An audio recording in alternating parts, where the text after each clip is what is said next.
नागपुर में अवैध रेत तस्करी के खिलाफ कार्रवाई करते हुए पुलिस ने 2 आरोपियों को गिरफ्तार किया है। भारत नगर चौक पर की गई यह कार्रवाई कलमना पुलिस थाना क्षेत्र में सहायक पुलिस आयुक्त के विशेष दस्ते द्वारा की गई। गिरफ्तार आरोपियों के नाम रामचंद्र जगन बांडेबुचे, उम्र 40 वर्ष, भिलेवाड़ा, कारदा, जिला भंडारा और रुपेश महादेव शेलोकर, उम्र 30 वर्ष, भिलेवाड़ा, कारदा, जिला भंडारा बताए गए हैं। जानकारी के अनुसार सोमवार रात करीब 11:15 बजे पुलिस टीम गश्त पर थी। इसी दौरान मुखबिर से मिली सूचना के आधार पर भारत नगर चौक पर MH36 AB 4597 नंबर के टिप्पर को रोका गया।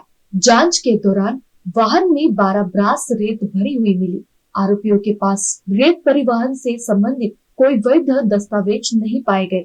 इसके बाद पुलिस ने दोनों के खिलाफ मामला दर्ज कर उन्हें गिरफ्तार कर लिया। पुलिस ने आरोपियों के कब्जे से रेत और टिप्पर सहित कुल 20.70 लाख रुपए का माल जब्त किया है। आगे की जांच कलमना पुलिस द्वारा की जा रही है।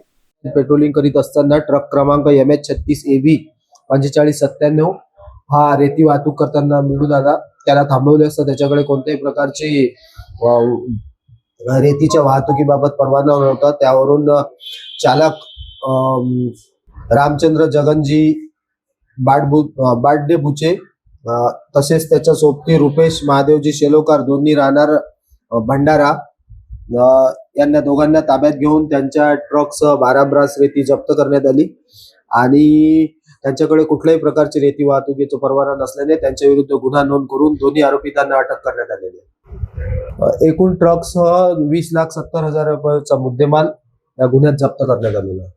संपूर्ण कारवाई माननीय ACP श्री ओवाड सर यांच्या मार्गदर्शनात पोलीस स्टेशनचे स्टाफने केलेली आहे।